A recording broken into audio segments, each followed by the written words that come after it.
जी अस्सलाम वालेकुम students, hope you are doing good. और ज़रा एक्नॉलेज कर दें कि आवाज़ आ रही है आप लोगों को।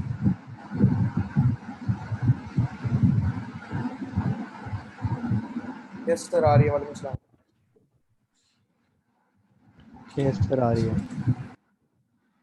अच्छा तो अच्छा, प्रीवियस आप लोगों की जो लैब हुई थी ऑन कैंपस, उसमें हमने कौन सी लैब डिस्कस की थी? Conditional loops. हाँ, कंडीशनल लूप्स की लैब हमने डिस्कस की थी। ठीक है। और अच्छा, अब आप लोगों के एक्चुअली आगे आज है 13th ऑफ जुलाई, और 21st को आई होप ईद आ रही है आप लोगों की, तो वेंसडे को होगी।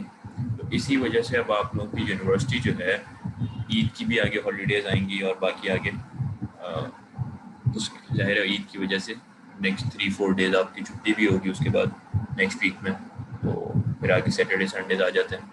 तो इस वजह से यूनिवर्सिटी ने आपके जो लैब एग्ज़ाम है उसको पीछे कर दिया है। जितनी भी लैब्स अभी तक हमने कवर की होंगी, यानी आज जो है हम लैब 11 तक कवर करेंगे ना, तो 11 को आप छोड़ दें। ठीक है। लैब 1 till 10 तक मैं, क्योंकि मेरे दूसरा जो सेक्शन है वहाँ उनको भी मैंने यही कहा है, दूसरी आईडी को भी, तो 1 till 10 जितनी लैब्स हैं, ज़ाहिर है 1 में तो कुछ भी नहीं था, 2, 3, 4, और असल अगर आप कोर लैब्स कहेंगे तो वो 1, 2, 3 से भी ज़्यादा, ज़ाहिर है 1, 2, 3 तो आपको सबको आती ही है। उसमें बेसिक सिर्फ आपके रजिस्टर्स का कॉन्सेप्ट है इसके अंदर इम्पोर्टेंट, और इसके अंदर आपके पास लैब 2 के अंदर कौन सा है आपके पास डाटा टाइप्स का है। ठीक है। बाकी तो असल स्टार्ट हो रही है लैब 4 से लैब 10। तो कितनी बच जाती हैं? 1, 2, 3, 4, 5, 6, 7, ये 7 लैब्स की आपने अच्छी तरीके से प्रैक्टिस कर लेनी है। ठीक है। तो इंशाल्लाह आप लोगों का लैब एग्ज़ाम आसानी से हो जाएगा। कोई उसमें इतना टफ क्रिएट नहीं किया गया, आसान है। अगर आप लोगों ने लैब्स खुद से सॉल्व की हुई हैं, लैब्स जो हम करते हैं उसकी एग्जांपल्स को सॉल्व करते हैं, अगर आप लोगों ने खुद से वो परफॉर्म करने की कोशिश भी की हुई है तो आप आसानी से कर लेंगे। और दूसरी बात ये है कि आपके पास एक एडवांटेज ये भी है कि आपकी वो, बल्कि आप लोगों की लक भी है कि आप लोगों की होनी तो ऑन कैंपस चाहिए थी, लेकिन आप लोगों की लक ये है कि अब ऑनलाइन हो रही है। आप लोगों की भी लैब एग्ज़ाम जो है वो ऑनलाइन ही होगा। ठीक है। तो लैब एग्ज़ाम का सिंपल आप लोगों का प्रोसीजर आप लोगों को मैंने व्हाट्सएप के ग्रुप में भी बता दिया था कि 2.5 आवर्स का आपका लैब एग्ज़ाम होगा। ठीक है। जिसमें से आप लोग कोशिश ये करें कि 2 आवर्स जो है वो स्टार्टिंग के उसमें सॉल्व कर लें।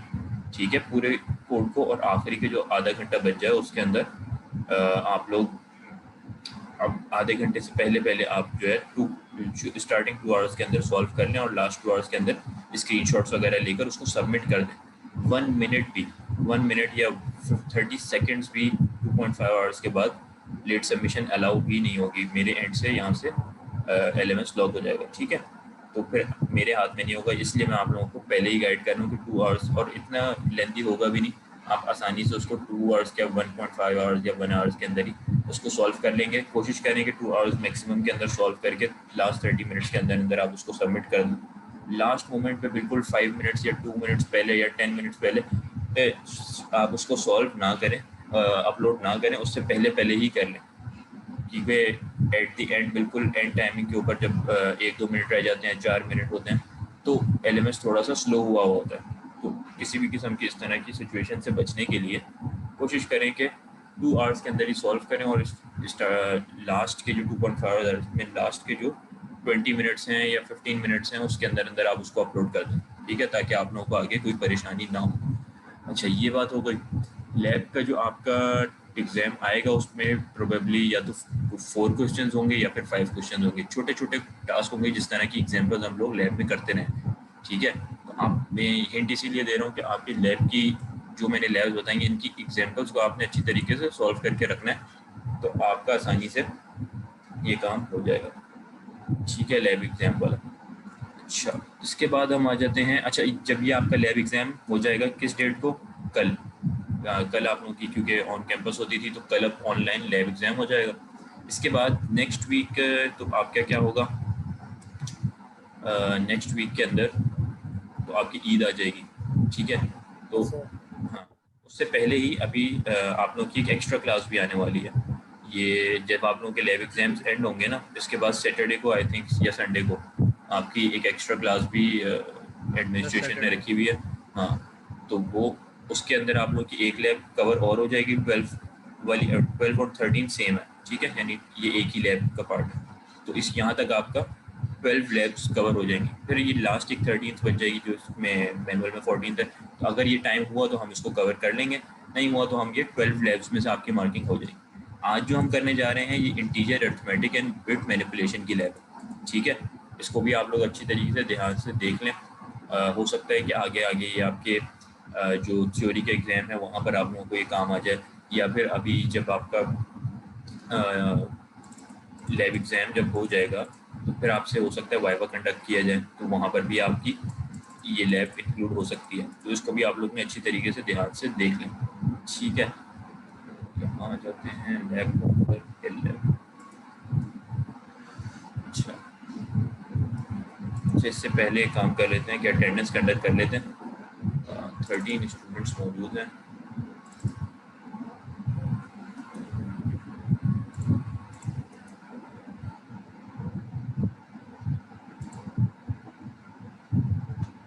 अच्छा, कुछ आप लोगों की जो प्रीवियस लैब्स आप लोगों ने अपलोड की है उसके मार्क्स भी आपने शायद चेक किए हो।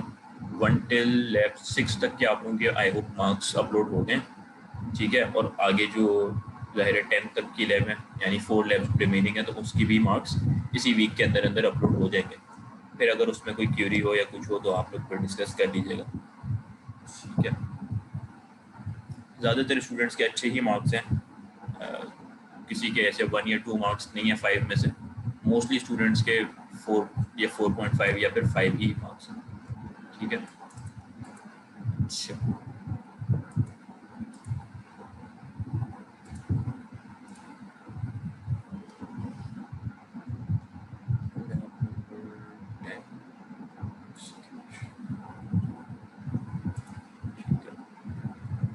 टेंथ तो हमारी ऑन कैंपस थी, सही है।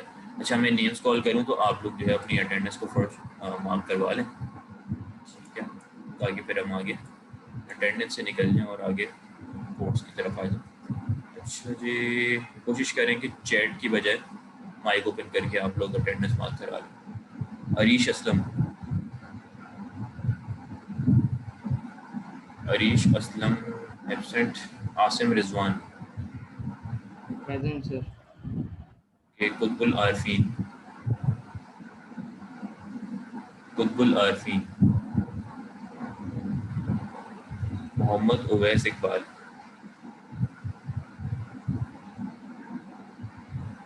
Talha present sir. Faisal, okay, Talha Faisal.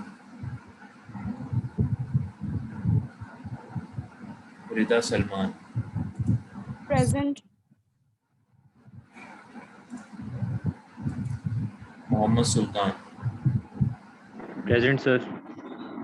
Bilal Shaukat, Nimra Amjad, present sir. Abdul Hannan. Sir उनका ना जूम का कोई इशू आ रहा है, ग्रुप में उन्होंने पिक्चर भी भेजी है, ज्वाइन नहीं कर पा रहे। ग्रुप में उनको बता दें, उन्होंने प्रॉक्सी सर्वर के थ्रू मैं यूज़ कर रहा हूँ, कोई प्रॉक्सी या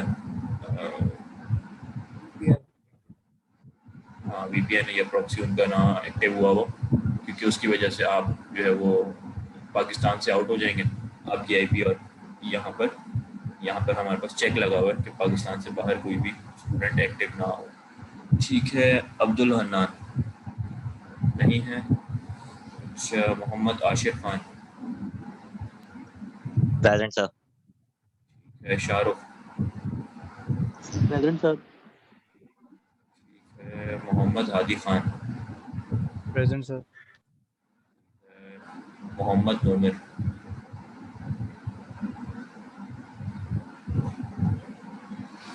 Samirul Haq, present sir. Ali Mohammad,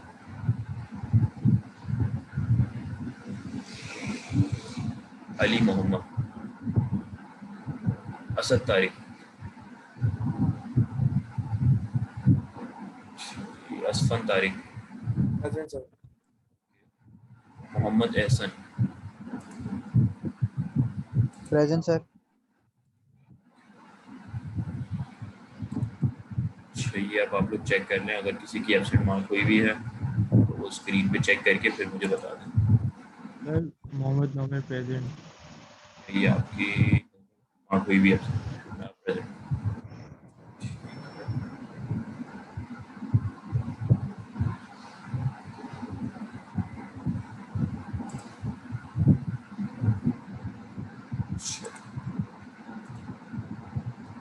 save कर देते हैं।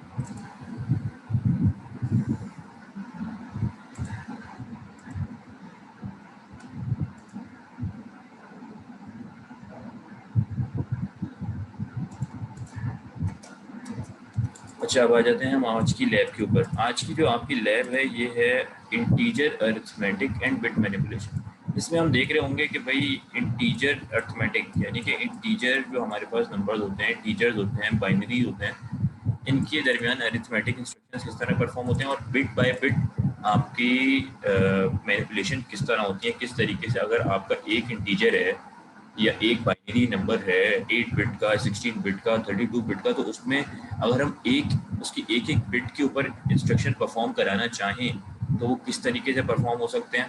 ठीक है, बिट बाय बिट किस तरह हो सकते हैं, क्योंकि असेंबली लैंग्वेज है, यहाँ पर आप कोई हाई लेवल लैंग्वेज तो नहीं पढ़े जहाँ पर आपके इंस्ट्रक्शंस एक ही फंक्शन के थ्रू आपने परफॉर्म कर लिया और आपकी लैंग्वेज का ख़त्म हो गई। लेकिन यहाँ पर हम क्योंकि असेंबली है तो हम इसमें बिट बाय बिट देख रहे होंगे कि किस तरह से बैक एंड पे आपकी मैनिपुलेशन हो रही होती है तमाम इंटीजर्स की, आपके बाइनरी वैल्यूज़ की, क्योंकि बाइनरी ही चल रहा होता है ना आपके बैक एंड के ऊपर। तो अगर आप तो कंप्यूटर की जो लैंग्वेज है उसमें तो बाइनरी चल रहा होता है 1 0, तो हम ये सब चीज़ें देख रहे होंगे कि कौन से इंस्ट्रक्शंस होते हैं कि जो इंटीजर अरिथमेटिक या फिर बिट्स की मैनिपुलेशन कराने में काम आते हैं। तो सबसे पहले अगर आप देखें तो हमारे पास क्या टॉपिक है, बिट वाइज लॉजिकल इंस्ट्रक्शंस। अब यहाँ पर हम क्या चीज़ डिस्कस कर रहे होंगे, यहाँ पर आप देखें तो क्या है द आई ए क्या है, Intel architecture. Intel architecture 32 instruction set contains the end और जोर नॉट एंड टेस्ट इंस्ट्रक्शन। ये तमाम आप लोग और भी लैंग्वेजेस के अंदर ये पढ़ चुके होंगे, और भी कोर्सेज के अंदर। एंड ऑपरेशन क्या परफॉर्म करता है, और क्या करता है, एक्स और क्या होता है, नॉट क्या होता है, टेस्ट एंड गेट्स आपने पढ़े होंगे, एंड गेट क्या होता है और गेट क्या होता है। कंप्यूटर आर्किटेक्चर के अलावा किस में पढ़े हैं आप लोगों ने ये? सर डीएलडी में पढ़े हैं, बीबी हाँ। में पढ़े हैं, सब में पढ़े हैं। आप लोगों को इसका एक ओवरव्यू होगा, बिल्कुल नई चीज़ आपके लिए नहीं है। ठीक है, तो यही इंस्ट्रक्शंस किस तरीके से हम असेंबली लैंग्वेज के अंदर परफॉर्म करवा रहे होंगे, तमाम को हम डिस्कस करेंगे। ठीक है, और यहाँ पर क्या गिवन है, instruction that implements bit wise, यानी कि ये एंड और जोर नॉट ये क्या करेंगे, ये बिट वाइज इम्प्लीमेंटेशन कर रहे होंगे, लॉजिकल ऑपरेशन है ना ये, तो ये bit wise logical instruction perform कर रहे होंगे। अच्छा, अब the source and destination operands can be bytes, words और डबल वर्ड। ठीक है भाई, यहाँ पर हम दो अगर ऑपरेंड्स लेंगे, सोर्स और डेस्टिनेशन, और उनके दरमियान एंड और जोर नॉट या टेस्ट का ऑपरेशन परफॉर्म कराएंगे तो वो क्या होगा भाई, वो बाइट, वर्ड या डबल वर्ड। क्योंकि इंटीजर्स की बात हो रही है, इंटीजर अरिथमेटिक, तो भाई वो फ्लोटिंग पॉइंट तो नहीं होगा, वो तो यहाँ पर क्या होंगे, बाइट, वर्ड और डी वर्ड। ठीक है, and they must be of same size, और दोनों का साइज होना चाहिए सेम। सही है, अगर आपने ये अरिथमेटिक इंस्ट्रक्शन परफॉर्म कराना है। अच्छा, these instructions are listed in the below table. अभी टेबल गिवन है जिसमें एंड इंस्ट्रक्शन, उसकी सिंटैक्स और डिस्क्रिप्शन, और उसका सिंटैक्स, उसकी डिस्क्रिप्शन, ये तमाम गिवन है। तो अभी हम इसको थोड़ा सा इन डिटेल देखते हैं कि क्या यहाँ पर परफॉर्म होगा। यहाँ एक काम करते हैं, क्योंकि इस लैब के अंदर होगा 50% हम आपका कोड को रन करके देखेंगे और उसी इंस्ट्रक्शन को किस तरीके से वो बैकएंड पर जाके परफॉर्म होता है वो भी हम देख रहे होंगे। यहाँ हम क्रिएट कर लेते हैं, यहाँ लिख लेते हैं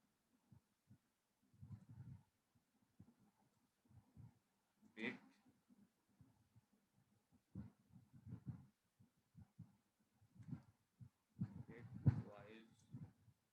सर आवाज नहीं आ रही आपकी। आवाज़ नहीं आ रही, अभी आ रही है आवाज़ आपको? जी अब आई है आवाज। अच्छा, कहीं भी आवाज़ ड्रॉप हो तो आप उसी वक्त बता दीजिएगा। अच्छा, bit wise logical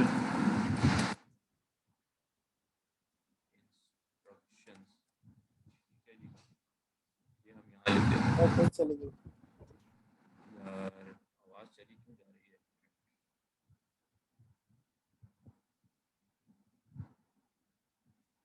sir net का इशू नहीं है सर, आपका माइक इशू कर रहा है, अभी भी नहीं आ रही आवाज। 1 मिनट वेट करो।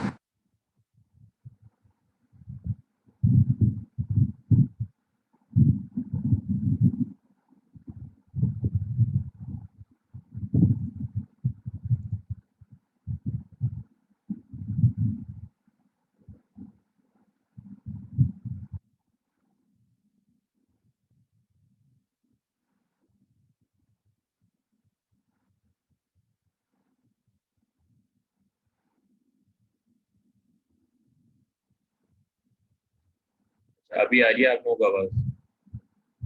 जी सर बेहतरीन। ठीक है, यहाँ हम क्या चीज डिस्कस करेंगे? Bit wise logical instructions. ठीक है, और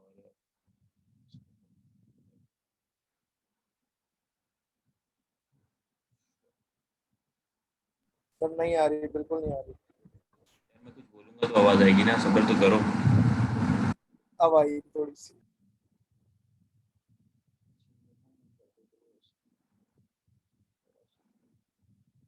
बिट वाइज लॉजिकल इंस्ट्रक्शंस, सही है भाई। और यहाँ क्या होंगे हमारे पास भाई? देख सकते एंड नंबर 2 होगा, और 3 हम जो डिस्कस करेंगे वो होगा एक्स, और फिर नंबर 4 जो डिस्कस करेंगे वो है नॉट, फिर टेस्ट। ठीक है भाई। अच्छा, ये तमाम हम बिटवाइज लॉजिकल इंस्ट्रक्शंस को डिस्कस कर रहे होंगे। अब यहाँ पर सबसे पहले आता है एंड ऑपरेशन। अगर आपने परफॉर्म करना है तो उसकी यहाँ कुछ इंस्ट्रक्शन की डिटेल्स गिवन है। इंस्ट्रक्शन है एंड डेस्टिनेशन कॉमा सोर्स। अब यहाँ पर क्या होगा, अगर तो हम दो ऑपरेंड्स के दरमियान एंड का इंस्ट्रक्शन परफॉर्म करवा रहे हैं, तो आप लोगों को याद होगा कि हमने एक इंस्ट्रक्शन परफॉर्म किया था प्रीवियस लैब के अंदर, यहाँ पर लूप एनजेड की लैब के अंदर टेस्ट। और टेस्ट को हम कह रहे थे, टेस्ट क्या कर रहा है भाई? टेस्ट एंड का ऑपरेशन परफॉर्म कर रहा है। ठीक है, तो टेस्ट कर रहा है एंड का ऑपरेशन परफॉर्म, लेकिन वो उस टेस्ट के अंदर और इस एंड के अंदर सिर्फ क्या डिफरेंस है? वो टेस्ट डिसीजन मेकिंग के लिए काम आ रहा था। अभी आ रही है ना आप लोगों को आवाज़ सारी? यस सर सही आ रही है। एंड क्या कर रहा था वहाँ पर? जो टेस्ट, हमने कहा कि टेस्ट क्या कर रहा है? एंड ऑपरेशन का काम, यानी डेस्टिनेशन और सोर्स यहाँ पर हम दे रहे हैं ना, तो एंड वहाँ पर किस नाम से था? टेस्ट। लेकिन वो डिसीजन मेकिंग के किस तरह काम आ रहा था कि वो बैक एंड पर काम तो एंड वाला कर रहा था, लेकिन वो डेस्टिनेशन में चेंजिंग नहीं कर रहा था। वो सिर्फ फ्लैग्स के अंदर चेंजिंग कर रहा था, जिसकी मदद से हमारे पास जीरो फ्लैग के अंदर चेंजिंग आ रही थी या साइन फ्लैग के अंदर चेंज आ रही थी, ऐसा ही था। तो वहाँ पर हमारे पास डिसीजन मेकिंग में काम आ रहा था। यहाँ पर हम जो एंड यूज़ करेंगे, ये जैसे टेस्ट में एंड हो रहा था, ठीक है, दो वैल्यूज़ के दरमियान या दो कंडीशंस के दरमियान, यहाँ पर भी दो वैल्यूज़ के या दो ऑपरेंड्स के दरमियान एंड परफॉर्म होगा, लेकिन यहाँ पर एंड होने के बाद डेस्टिनेशन में चेंजिंग आएगा। जैसे आप लोगों को याद होगा कि सब्ट्रैक्शन और कंपैरिजन का हमने देखा था कि सब्ट्रैक्शन भी क्या करता है? सोर्स माइनस डेस्टिनेशन, और कंपेयर इंस्ट्रक्शन भी सेम काम करता है।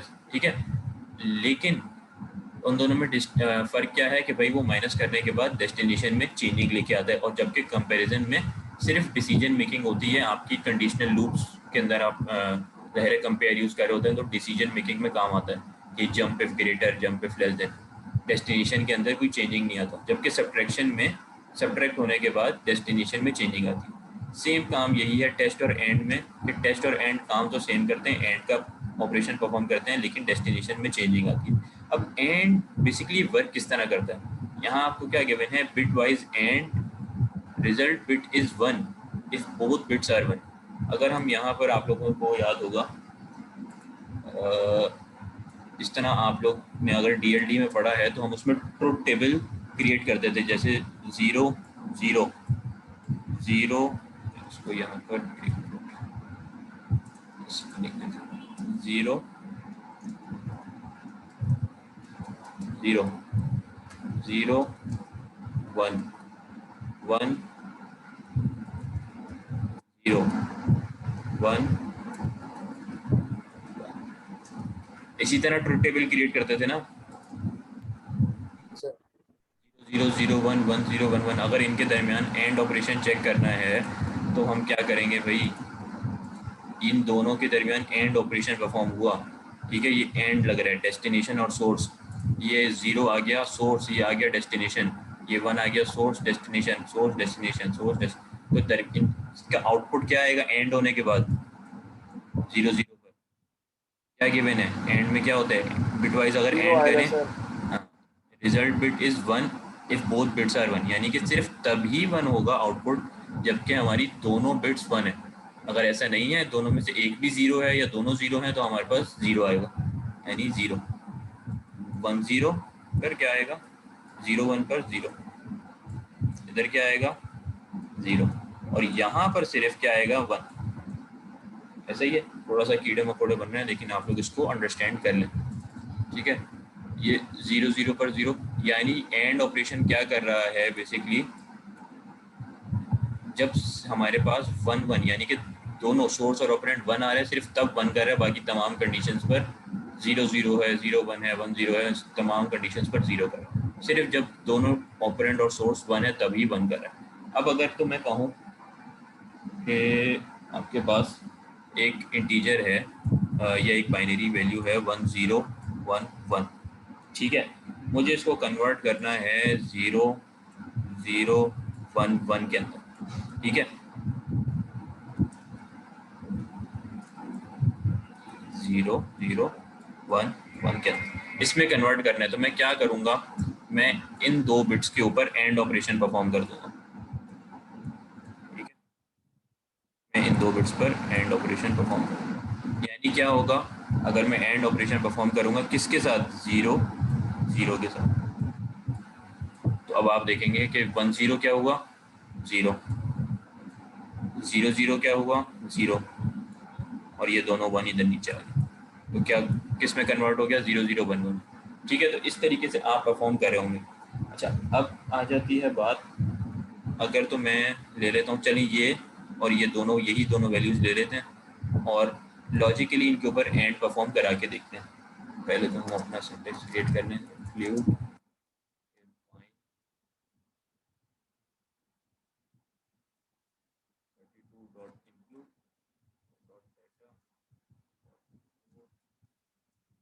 सर आवाज नहीं आ रही। मेन प्रोसीजर और एग्जिट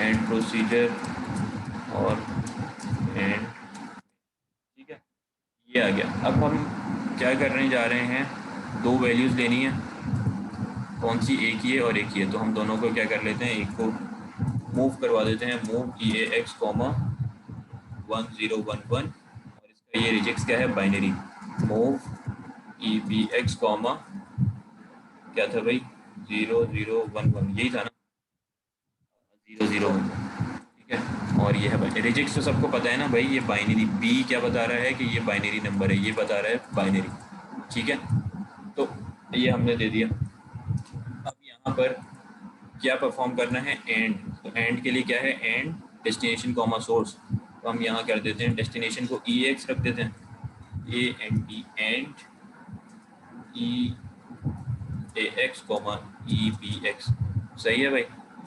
तो यहाँ एंड परफॉर्म हो जाएगा इन दोनों वैल्यूज़ के दरमियान। तो आउटपुट में क्या आना चाहिए हमारे पास, अगर हम इन दोनों वैल्यूज़ का एंड देखें, तो 1 1 पर क्या हो रहा है 1 1 1 पर 1, 0 0 पर 0, 1 0 पर 0, तो क्या आउटपुट में क्या आना चाहिए 0 0 1 1, बिल्कुल सही है बताया असद शेख ने, ठीक है। अच्छा, अब जब एंड परफॉर्म करेंगे तो वो इसका और इसका एंड करेगा और सेव कहाँ करेगा वैल्यू, डेस्टिनेशन में EX में, तो EX को ही हमें क्या कराना पड़ेगा, कॉल राइट बाइनरी वैल्यू है तो हम राइट बाइनरी कर देंगे, ठीक है, कॉल CRLF। चलिए अब इसको रन करके देख लेते हैं कि एंड परफॉर्म कर भी रहा है।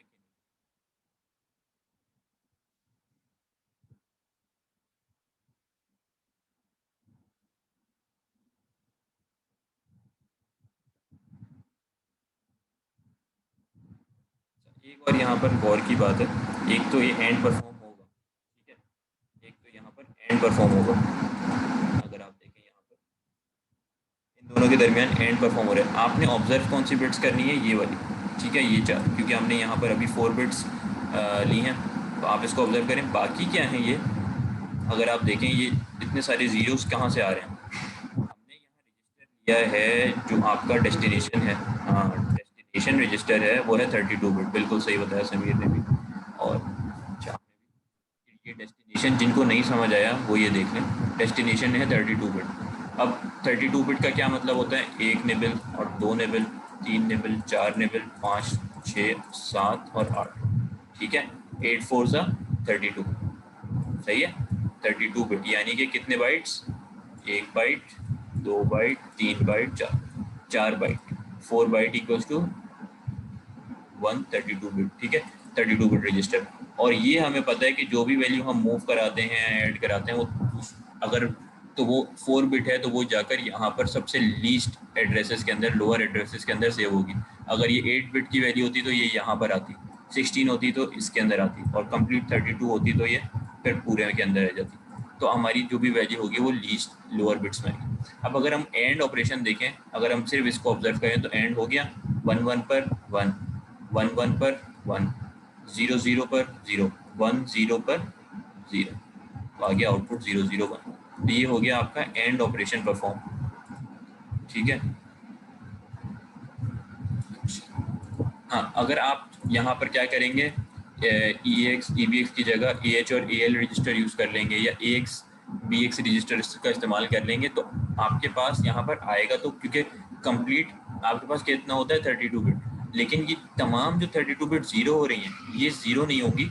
इसमें से अगर आपने 16 बिट का रजिस्टर यूज़ किया तो 16 बिट्स ज़ीरो होंगी, ठीक है, लोअर, और हाइयर जो होंगी उसमें जंक वैल्यूज़, गार्बेज वैल्यूज़ आ रही होंगी, ठीक है, और जो 16 जीरो होंगी उसमें से भी जो लोअर 4 बिट्स होंगी बस वहाँ पर आपकी ये वैल्यूज़ में चेंजिंग आएगी, ठीक है। ये अभी आगे चल के हम करके देख लेंगे इसको परफॉर्म। अच्छा, ये तो हमने देख लिया क्या चीज़, एंड ऑपरेशन परफॉर्म, यानी कि बिट वाइज एंड में क्या होगा, result bit is 1 if both bits are 1, सही है, अगर दोनों 1 है तो भी 1 हो रहा है। बाकी फ्लैग्स की कहानी है, थोड़ी सी आगे जाके हम देखते हैं कि क्या किस फ्लैग्स में चेंजिंग आ रही है। अच्छा, एंड आप लोगों ने देख लिया बिट वाइज किस तरह हो रहा है। और के ऊपर अगर आप आएँ, अगर और इंस्ट्रक्शन को हम देखें, ये एंड हो गया ना, और को देखें,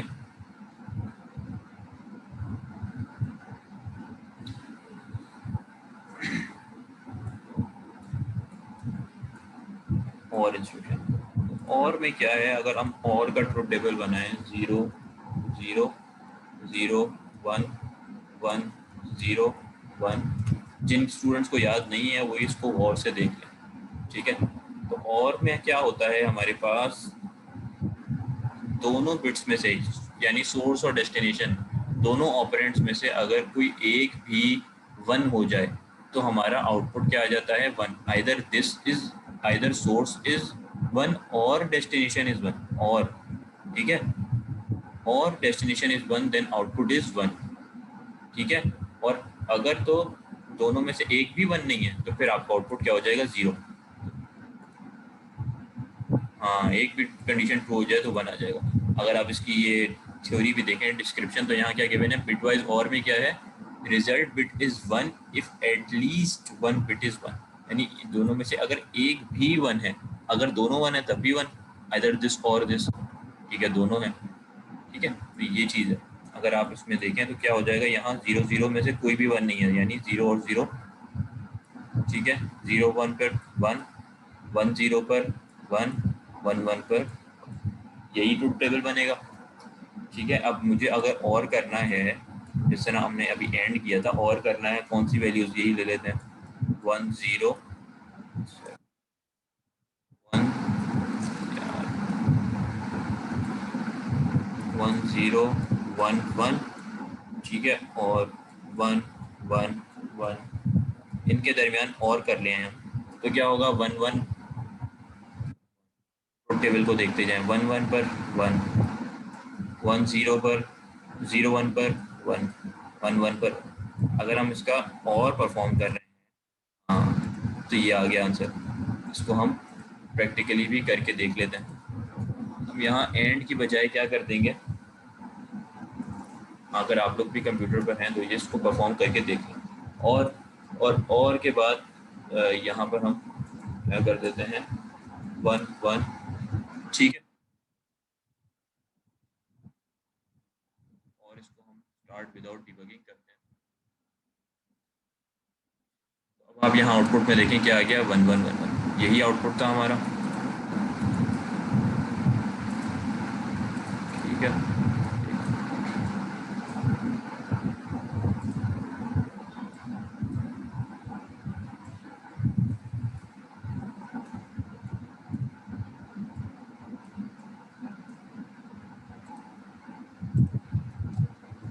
अगर इसकी आप लास्ट बिट्स देखें तो 1 1 1, ठीक है। तो ये आपका हो गया और ऑपरेशन, ठीक है। बस आपने इसकी ये लॉजिक पे याद रखना है कि भाई एंड में क्या होता है। अगर बिटवाइज एंड करने को कहा जाए आपको आपके थ्योरी के एग्जाम में, लैब के एग्जाम में, तो आप किस तरह करेंगे, ठीक है। और अगर आपको बिटवाइज करना पड़े तो आप किस तरह करेंगे, ठीक है। इसके बाद आता है एक्स और। एक्स और बेसिकली क्या परफॉर्म कर रहा होता है। एक्स और का अगर आप ट्रूथ टेबल क्रिएट करें यहाँ पर कह देते हैं एक्स, तो इसकी इसको समझने के दो तरीके हैं। एक तो ये कि ये क्या करता है, हमारे पास इसको 0 0, इसका ट्रूथ टेबल बने 0 1 1 0 1, ठीक है। क्या कह रहे हैं चैट में, हाँ बिल्कुल सही, यही ट्रूथ टेबल बनेगा, समीर सही बताया। और यहाँ इसको समझने के दो तरीके हैं, अगर आपने याद रखना हो इसका ट्रूथ टेबल, तो वो क्या है कि ये सोर्स और ऑपरेंड है हमारे पास, ठीक है। सोर्स और ऑपरेंड में से अगर तो ये जो दोनों बिट्स हैं, हम सोर्स और ऑपरेंड को क्या किया जाता है मैथमेटिकली, बेसिकली पीछे बैक एंड पे ऊपर कंप्यूटर क्या करता है कि दोनों बिट्स को ऐड करता है और मॉड 2 कर देता है। यानी 0 0 plus 0 mod 2, 0 plus 1 mod 2, 0 plus 1 plus 0 mod 2, 1 plus 1 mod 2, तो ऐड करके उनका मॉड। अगर आप इस यहाँ पर देखें तो क्या होगा 0 प्लस 0 0 मॉड 2 0, ठीक है। 0 plus 1 1 1 mod 2 1, 1 plus 0 1 mod 2 1, 1 plus 1 2 2 mod 2 0, ऐसे ही है। तो इसको इस तरह भी याद रखा जा सकता है और इस तरह भी याद रखा, ये तो इसका एक लॉजिकल तरीकेकार है कि ये हाँ रेसिप्रोकल कर देगा 1 को 0 0 को 1। अच्छा, अब यहाँ पर क्या है, ये तो एक तरीका है जो कंप्यूटर आपका बैकएंड पे करता है कि इनको ऐड करके इन दोनों बिट्स को मॉड 2 कर देता है। और याद रखने का इसको क्या तरीका है कि इनमें आपने क्या चीज़ याद रखनी है, अगर तो सेम बिट्स आएंगी, या तो 0 0 हो या 1 1, तो ये कर देगा ये 0। डिफरेंट बिट्स होंगी, सोर्स और ऑपरेंड दोनों आपस में डिफरेंट होंगे, 0 1 1 0, तभी ये आउटपुट क्या कर देगा 1। हाँ, अगर तो दोनों सेम है तो 0, और अगर सोर्स और डेस्टिनेशन डिफरेंट है तो 1। इस तरह भी याद रख सकते हैं, सही है। तो इसको भी हम परफॉर्म कर लेते हैं। अच्छा, आप लोगों का मीटिंग टाइम एंड हो रहा है, इसको रिज्वाइन कर लें।